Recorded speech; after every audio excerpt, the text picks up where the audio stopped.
আজকে ঐতিহাসিক 16ই জুলাই, আমরা সকলেই জানি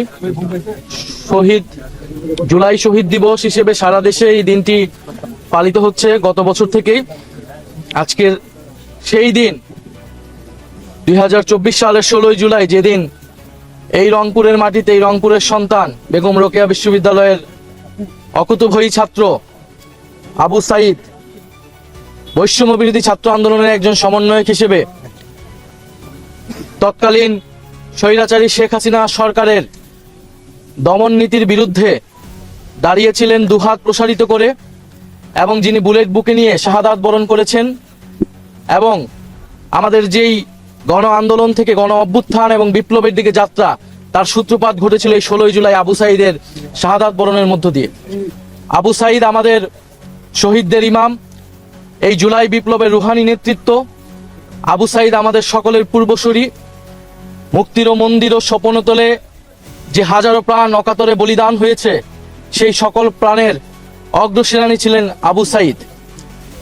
ফলে আবু সাঈদের এই শাহাদাত বরণকে আমরা আজকে গভীর শ্রদ্ধা বলে স্মরণ করছি।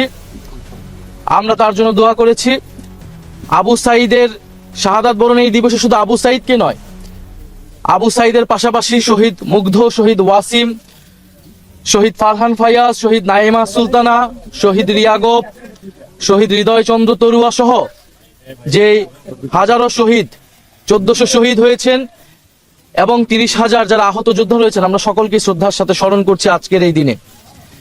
এবং আমরা স্মরণ করছি বৈষম্যবিরোধী ছাত্র আন্দোলনে আবু সাঈদের এই সাহসিকতা উদ্বুদ্ধিত হয়ে যে সকল শ্রমিক, পেশাজীবী এবং আমাদের যে সকল অভিভাবক, শিক্ষক, সাংবাদিক, আমাদের নারীরা, আমাদের আলেম সমাজ এবং আমাদের প্রবাসী ভাই বোনেরা যারা আন্দোলনে অংশগ্রহণ করেছিল, প্রাইভেট বিশ্ববিদ্যালয়, মাদ্রাসা শিক্ষার্থী, স্কুল কলেজ, সকল স্তরের শ্রেণী পেশার মানুষ যারা আত্মত্যাগ করেছিল, আমরা তাদেরকে স্মরণ করছি।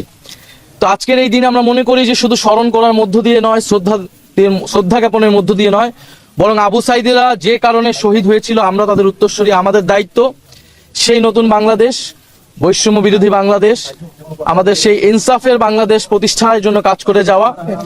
জুলাই গণ অভ্যুত্থানের পরে আমাদের দাবি ছিল 3টি: বিচার, সংস্কার এবং নির্বাচন।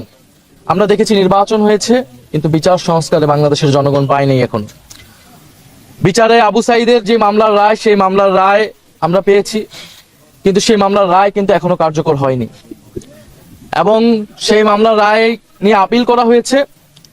চিফ প্রসিকিউটরের দায়িত্ব সুপ্রিম কোর্টে সেই আপিল যাতে দ্রুত সময়ের মধ্যে 60 দিনের মধ্যে শুনানি হওয়ার বাধ্যবাধকতা রয়েছে। আমরা কিন্তু কোনো আপডেট পাইনি, আজকের দিনে কোনো আপডেট আমরা পাইনি। ফলে আমরা আহ্বান থাকবে সরকার এবং চিফ প্রসিকিউটর ট্রাইব্যুনাল থেকে এই রায়ের আপিলের শুনানি কার্যক্রম দ্রুত সম্পন্ন করে আমরা রায় দেখতে চাই। রায় অনেকগুলো হয়েছে, রায় কার্যকর দেখতে চায় বাংলাদেশের জনগণ। এবং আবু সাঈদের যে মামলার রায়, সেই মামলার রায় আসামি কিন্তু শেখ হাসিনা নিজেও, এবং সেই রায়ে শেখ হাসিনাকে ফাঁসির দণ্ড দেওয়া হয়েছে।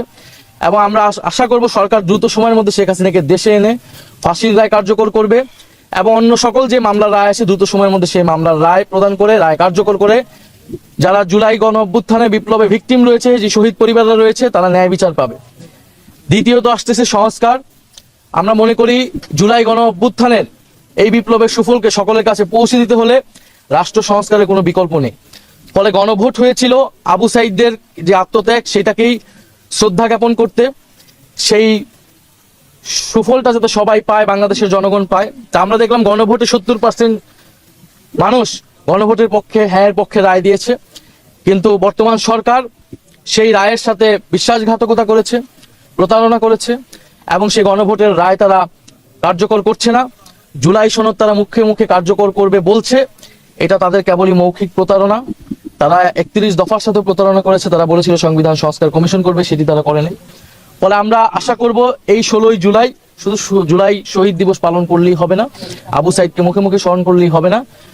গণভোটের যে গণরায়, সেই রায়ের আলোকে রাষ্ট্র সংস্কার করতে হবে, এবং এদেশের যে দুর্নীতি, বৈষম্য দূর করে আমাদের নতুন বাংলাদেশ গঠন করতে হবে। আবু সাঈদের এই মৃত্যু দিবসে, জুলাই শহীদ দিবসে আমাদের এটাই প্রত্যাশা, এবং আমরা দোয়া করছি আমরা আবু সাঈদ যাতে বেহেশতে নসিব হয়, আবু সাঈদের শাহাদাত যাতে মহান আল্লাহ তাআলা কবুল করেন, আবু সাঈদের শাহাদাতের উসিলায় যাতে বাংলাদেশের যে সমস্যা, বাংলাদেশের দুর্নীতি, বৈষম্য, সন্ত্রাস, চাঁদাবাজি সেগুলো বাংলাদেশ থেকে চিরতরে দূর হয়। মুক্তিযুদ্ধ বিষয়ক মন্ত্রী যেটা বললেন যে সরকার এবং বিরোধী দল